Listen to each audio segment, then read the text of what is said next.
The conference room at Stratford Media buzzed with nervous energy.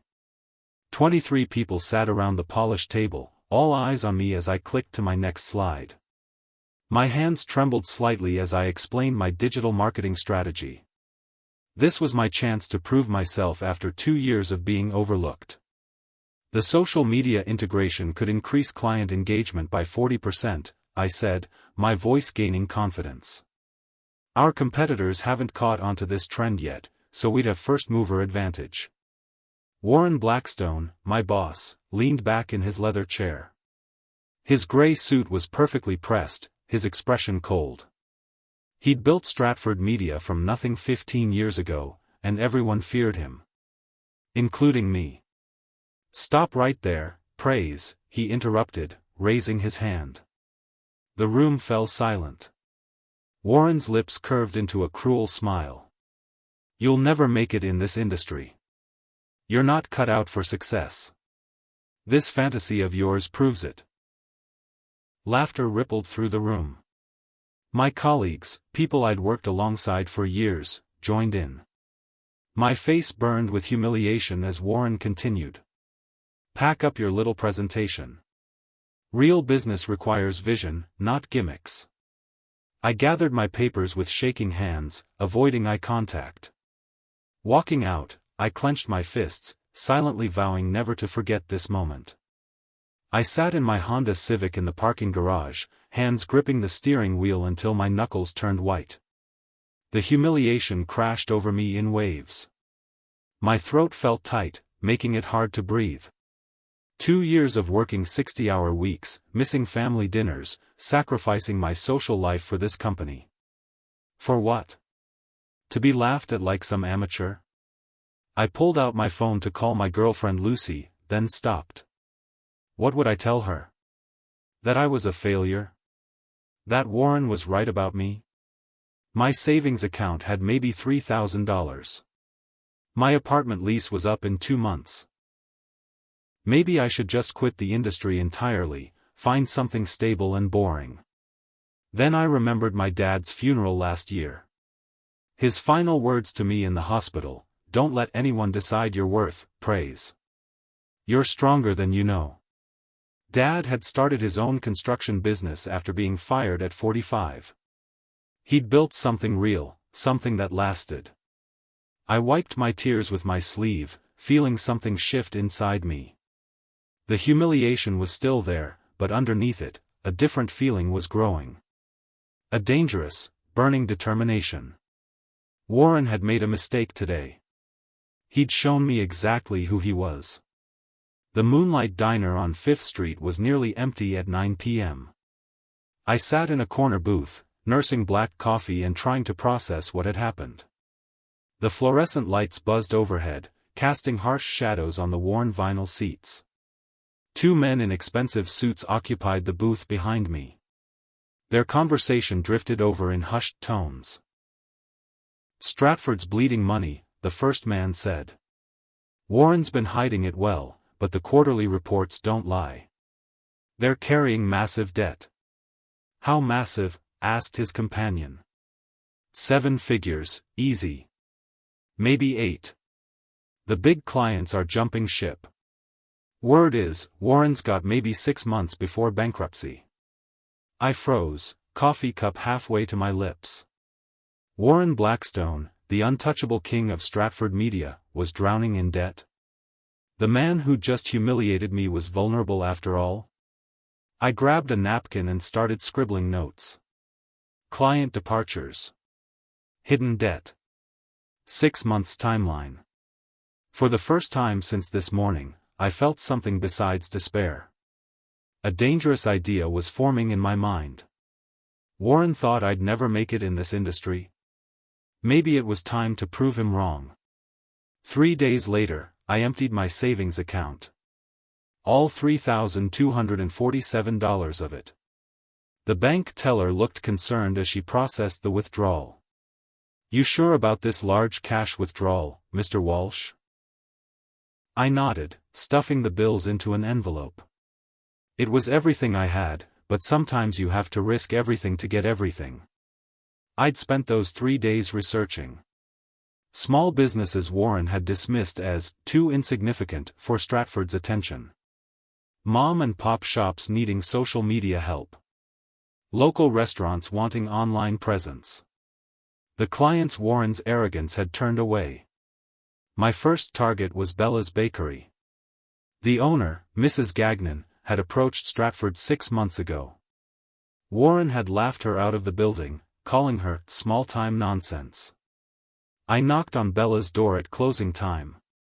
Mrs. Gagnon remembered her humiliation at Stratford clearly. "That awful man called my family business worthless," she said, anger flashing in her eyes. "What if I told you I could double your weekend sales in 2 months?" I asked, showing her my portfolio. She studied my proposal for 10 minutes, then extended her hand. "When do we start?" Walking out with my first client, I felt something I hadn't felt in years. Hope. Mrs. Gagnon's Instagram account exploded. Within 2 weeks, her weekend sales had increased 30%. Lines stretched around the block for her specialty cupcakes. The local food bloggers discovered her, and suddenly Bella's Bakery was the hottest spot in downtown. That's when Mrs. Gagnon introduced me to Samantha Reyes. "This young man did for my bakery what that horrible Warren Blackstone said was impossible," Mrs. Gagnon explained over lunch. Samantha was stunning and sharp. Designer clothes, confident posture, intelligent eyes that seemed to see everything. She'd been Warren's head of strategy until 3 months ago. "Warren fired me for asking too many questions about the budget," she said, sipping her coffee. "Turns out, questioning his financial decisions wasn't appreciated." I told her about my humiliation, about my plan to build something bigger than Stratford. She listened without interruption, occasionally nodding. "Warren plays dirty," she finally said. "He's destroyed careers of people who've crossed him. Are you prepared for that?" I thought about my father, about the humiliation in that conference room, about Mrs. Gagnon's success story. "I'm prepared for anything," I said. Samantha smiled and extended her hand. "Then let's bring down an empire." Warren discovered I'd stolen Mrs. Gagnon within a week. The legal letter arrived on expensive Stratford letterhead, signed by their corporate attorney. Cease and desist. Client interference. Potential lawsuit. I stared at the threatening language, my hands shaking. This was it. Warren was going to destroy me before I'd barely started. $3,000 wouldn't cover legal fees. I'd be bankrupt and humiliated. Samantha found me pacing my tiny apartment that evening, the letter crumpled on my kitchen table. "He's bluffing," she said, smoothing out the document. "Look at the law firm's address. This is bottom-tier legal representation. Warren's using scare tactics because he doesn't have resources for a real lawsuit." "How do you know?" "Because I wrote Stratford's legal budget for 2 years. This firm charges $50 an hour. Warren's previous lawyers charged $500. He's broke, praise." I read the letter again, seeing it differently. The language was aggressive but vague. No specific laws cited. No actual damages claimed. For the first time since opening that envelope, I laughed. Warren Blackstone isn't invincible after all. Samantha grinned. Not even close. Samantha's strategy was brilliant.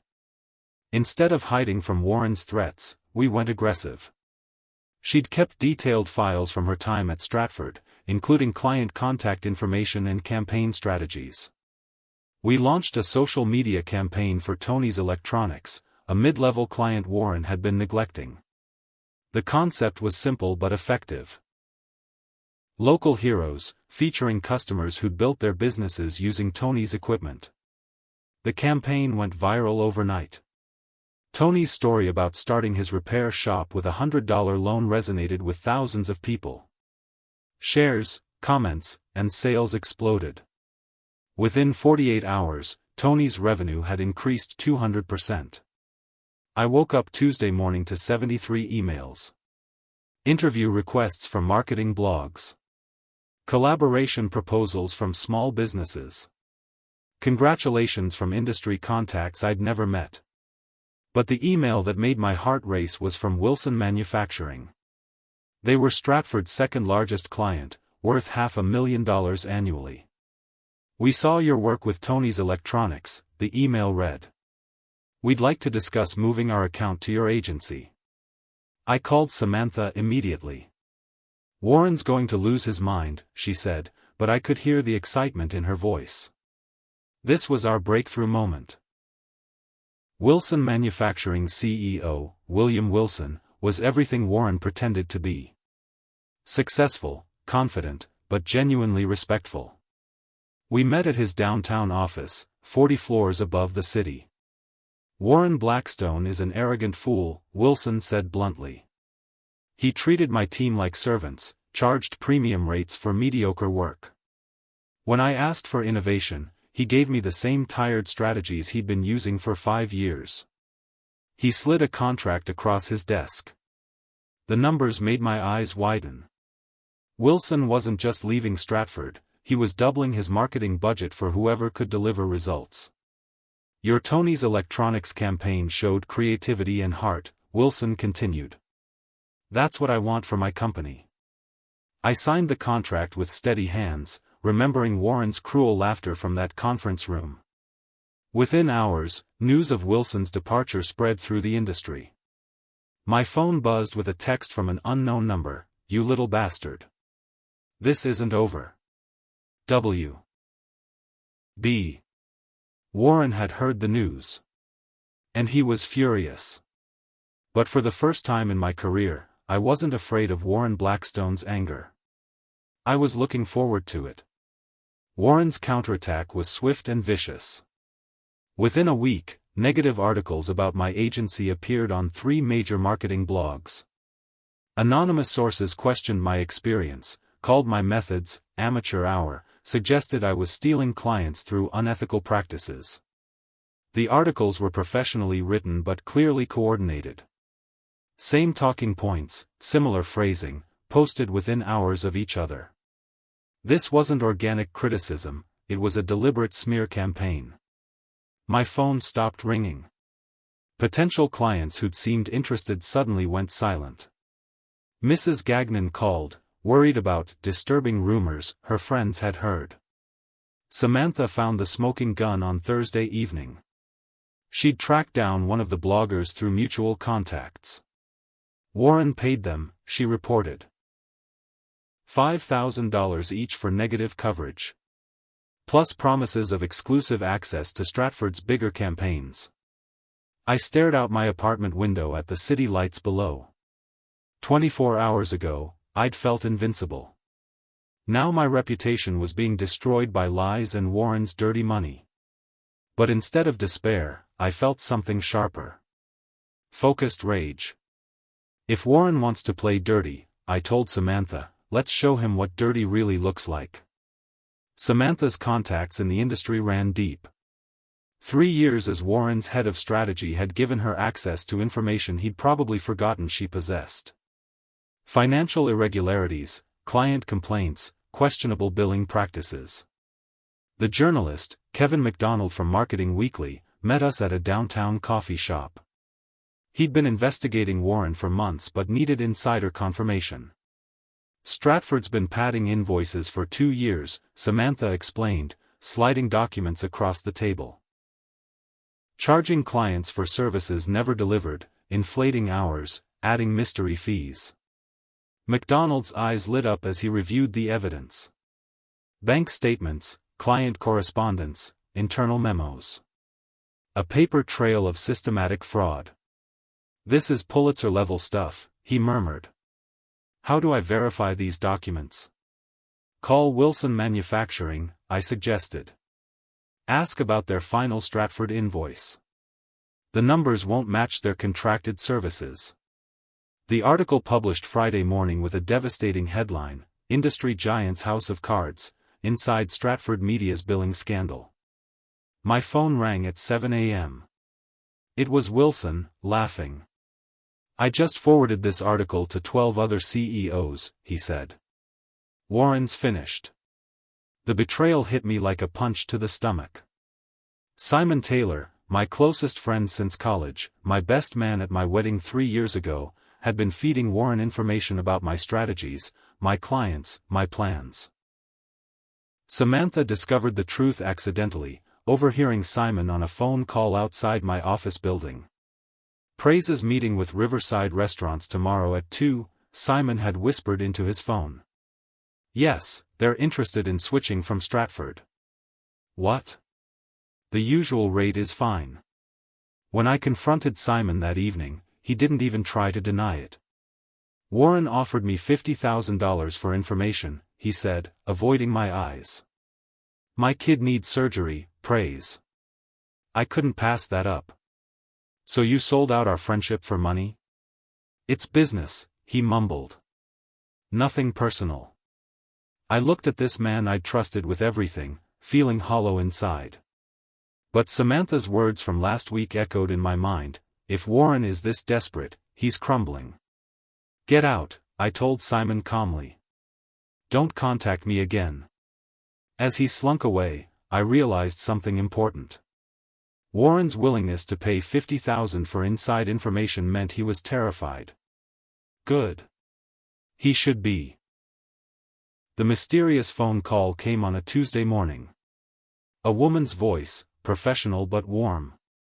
Mr. Walsh, I represent an investor interested in your agency's expansion plans. I'd been operating out of my apartment for 6 months, taking meetings at coffee shops and client offices.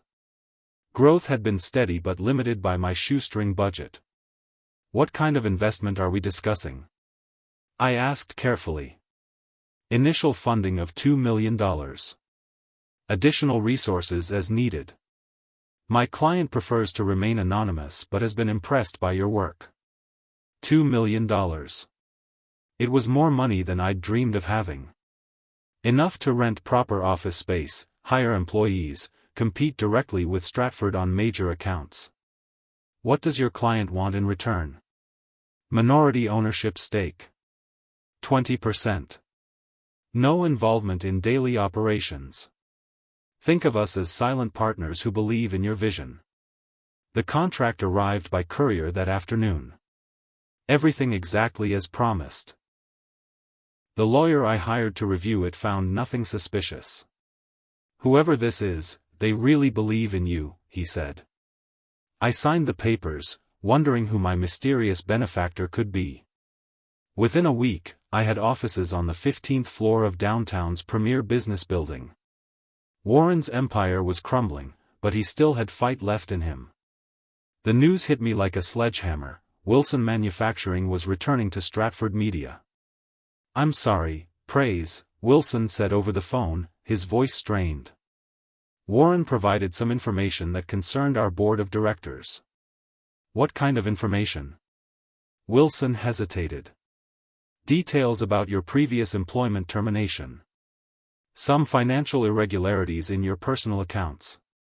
Our compliance department can't risk association with potential ethical violations. I knew immediately what had happened. Warren had fabricated evidence, created false documents, painted me as corrupt. Wilson was too smart to believe it completely, but too careful to ignore potential risks. Losing Wilson meant losing credibility. Other clients would question my integrity. Warren had found my weakness and attacked surgically. That evening, I sat in my new office, staring at the city lights below. 6 months of progress potentially destroyed by Warren's lies. But something Samantha had taught me echoed in my mind: when someone attacks your reputation, don't defend, counterattack. Instead of hiding from Warren's accusations, I would address them head-on. And turn them into my greatest strength. The press conference was Samantha's idea. Instead of defending myself privately, we called every major industry publication and blog. Standing before 30 journalists in our conference room, I felt nervous but determined. Warren Blackstone has spread lies about my business practices, I began. He's fabricated documents, paid for false testimony, and attempted to destroy my reputation through deception. I pulled out the evidence Samantha had compiled. Bank statements proving my clean finances. Employment records showing I'd never been terminated. Character references from every client I'd served. But here's what Warren doesn't understand, I continued. When you've built something real, something honest, lies can't destroy it. The questions came fast and aggressive. I answered each one directly, providing documentation for every claim. When a blogger asked about my qualifications compared to industry veterans, I didn't deflect. 2 years ago, Warren Blackstone told me I'd never make it in this industry. He was wrong then, and he's wrong now. Wilson called within an hour. That was impressive, he said. Our board would like to reinstate your contract. The revelation changed everything. My anonymous investor was Stella Blackstone, Warren's estranged sister. She requested a meeting at an exclusive downtown restaurant, arriving in a black Mercedes with darkened windows. Stella was elegant, mid-40s, with Warren's sharp features but warmer eyes. I've been waiting 20 years for someone like you, she said over dinner. Someone capable of bringing down my brother. The family history was ugly. Warren had stolen Stella's inheritance after their father's death, used it to fund Stratford's early expansion. When she'd threatened legal action, he'd destroyed her credit, her reputation, her business relationships. Warren cost me my marriage, my career, my life savings, Stella continued. I've spent 15 years rebuilding, waiting for the right opportunity for revenge. And I'm that opportunity? You're talented enough to succeed, angry enough to persist, and clean enough that Warren can't destroy you the way he destroyed me. I processed this information slowly. My mysterious benefactor wasn't supporting my business, she was funding her revenge. What happens when Warren's finished? I asked. Stella smiled coldly. That depends on how thoroughly you want to finish him. Stella's intelligence network was impressive. She'd been monitoring Stratford's finances for years through industry contacts and strategic investments. The bankruptcy numbers were worse than I'd imagined. Stratford has maybe 90 days before complete collapse, she explained, spreading financial documents across my desk. 17 million in debt, monthly losses of 400,000, and their 3 largest clients are considering departure. The acquisition plan was elegant in its simplicity. Stella would provide the capital, I would provide the operational expertise. Together, we could purchase Stratford's assets for pennies on the dollar. You'd own the company that destroyed your confidence, Stella said. Poetic justice. I stared at Stratford's organizational chart, imagining myself at the top instead of Warren.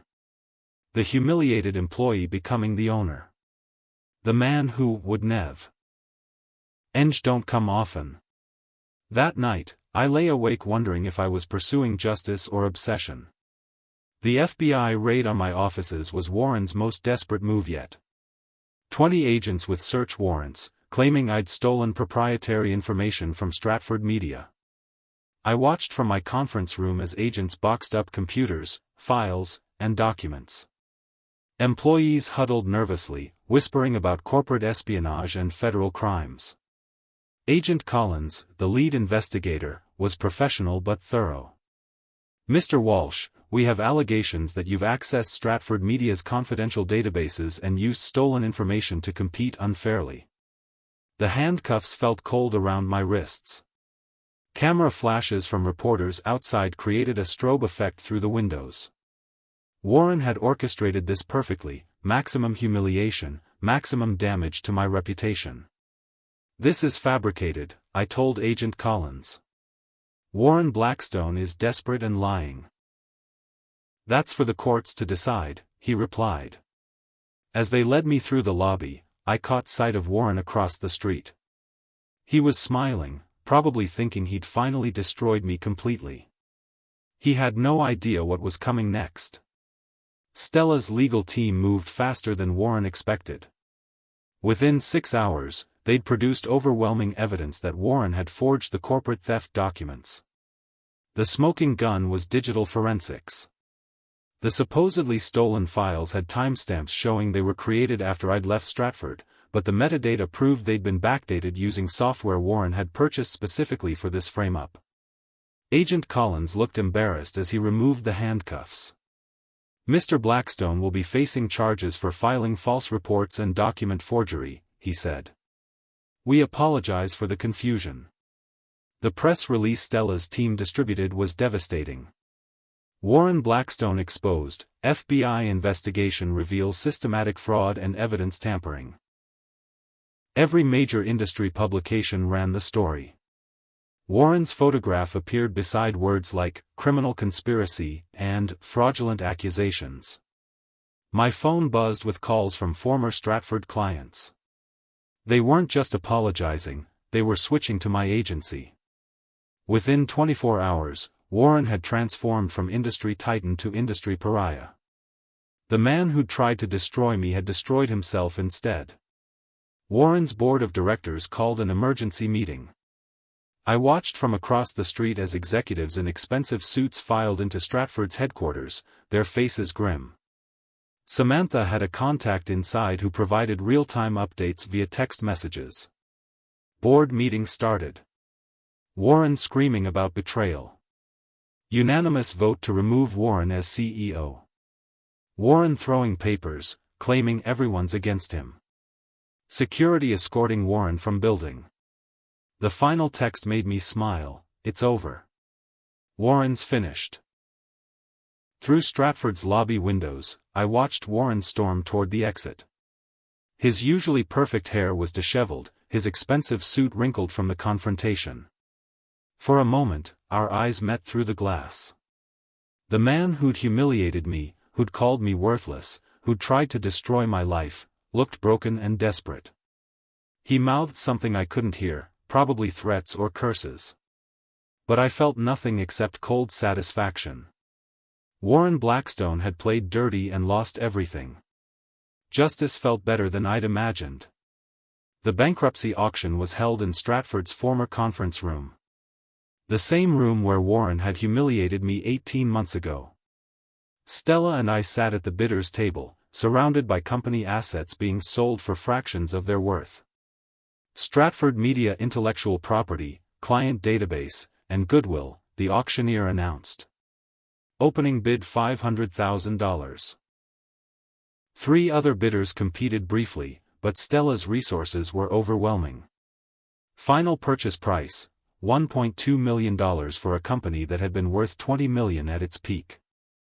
I signed the acquisition papers slowly, savoring each signature. Praise Walsh, CEO of Stratford Media. The conference room door creaked open. Warren entered, looking older and defeated. His expensive suits had been replaced by khakis and a polo shirt. He'd lost weight, lost his commanding presence. "I need to speak with the new owner," he said quietly. The auctioneer pointed to me. Warren's eyes widened with recognition, then narrowed with hatred. "You," he whispered. "Me," I replied, standing at the head of the table where he'd once dominated. Warren's desperate pitch was pathetic and predictable. He stood before me like a job applicant, hat in hand, begging for position in the company he'd once controlled. "I built Stratford from nothing," he said, his voice lacking its former authority. 20 years of my life, my vision, my leadership. You need my experience to run this place properly." I listened without interruption, remembering every cruel word he'd spoken to me in this very room. The laughter of my colleagues. The humiliation that had burned in my chest for 18 months. "I made mistakes," Warren continued. "But I can help you succeed. Give me another chance." When he finished, I leaned forward across the conference table. The same table where he'd crushed my dreams and called me worthless. "Warren," I said calmly, "I have something to tell you." He looked hopeful for the first time since entering. "You'll never make it in this industry," I continued, using his exact words from 18 months ago. "You're not cut out for success." The color drained from his face as he recognized the phrase. Warren Blackstone, destroyer of careers and dreams, had finally received his own medicine. The press conference announcing Stratford Media's rebirth was standing room only. Reporters packed the lobby, cameras focused on the podium where I stood in my best suit. Today marks a new chapter for Stratford Media, I began. Under new leadership, we'll focus on innovation, integrity, and respect for every client regardless of size. The questions came rapidly. Industry publications wanted to know about my vision, my plans, my response to skeptics who questioned my qualifications. Some people said I'd never make it in this industry, I said, smiling at the irony. I'm grateful they were wrong. A reporter in the back row raised her hand. Mr. Walsh, what happens to Warren Blackstone now? The room fell silent. Everyone knew the backstory, the dramatic reversal of fortune. Warren's humiliation of me had become industry legend. I paused, considering my words carefully. Mr. Blackstone will not be working for Stratford Media in any capacity, I announced. His methods and values don't align with our new direction. The crowd murmured approval. Justice served publicly, professionally, and completely. Warren lingered in the lobby after the press conference, watching through the windows as rain began falling. He looked like a ghost haunting his former kingdom. I found him there an hour later, staring at nothing. This isn't over, he said without turning around. I'll rebuild. I'll come back stronger. Maybe you will, I replied. But not here. Not with my company. Warren finally looked at me, and I saw something I'd never seen before: defeat. The arrogant executive who'd controlled this building was gone, replaced by a broken man facing an uncertain future. I underestimated you, he admitted quietly. Yes, you did. Warren walked toward the exit, his footsteps echoing in the marble lobby. At the door, he paused. You won, he said. I know. He pushed through the glass doors into the rainy evening. I watched him disappear down the sidewalk, shoulders hunched against the storm. For the first time since this began, I felt something like pity for Warren Blackstone. But only briefly. Later that evening, I stood alone in my new office. Warren's old office, with its panoramic city view and imported furniture. Everything he'd valued, everything he'd thought made him untouchable, was now mine. Samantha knocked on the door, holding a bottle of champagne. How does victory feel? She asked. I considered the question seriously. 18 months ago, I'd been humiliated and broken. Now I owned the company that had rejected me, employed the people who'd laughed at me, controlled the industry I'd supposedly never master. Different than I expected, I admitted. Less satisfying, maybe. More complicated. Regrets? Some. But not about fighting back. Not about proving him wrong. Samantha poured 2 glasses of champagne. What's next? Before I could answer, she handed me an envelope. The board has a request. Inside was an official proposal. They didn't just want me as CEO of Stratford Media. They wanted me as the face of a larger media empire, combining multiple companies under unified leadership. They're offering you everything Warren dreamed of having, Samantha said. I looked out at the city lights, thinking about my father's advice, about the journey that had brought me here. The answer is yes. 6 months later, I walked into my expanded offices at sunrise. The walls displayed awards, client testimonials, and newspaper headlines about our industry leadership. Stratford Media had become the fastest-growing marketing company in the region. The conference room where Warren had humiliated me was now our weekly strategy meeting space. The table where he'd crushed my dreams was where we planned campaigns that changed industries. Mrs. Gagnon's bakery had expanded to 5 locations. Wilson Manufacturing had become our flagship client. Even Simon had called, apologizing and asking for work. I'd hired him back, believing in second chances. Warren Blackstone had started a small consulting firm in another city. I heard he was struggling but surviving. Part of me hoped he'd learned something from our experience. My father had been right, no one else could decide my worth. The man who'd said I'd never make it in this industry had been spectacularly wrong. Standing in my office at sunrise, overlooking the city I now influenced, I felt something better than revenge. I felt proud of what I'd built, grateful for the journey, and excited about the future. Warren's rejection had been the best thing that ever happened to my career. Sometimes the biggest failures create the biggest successes.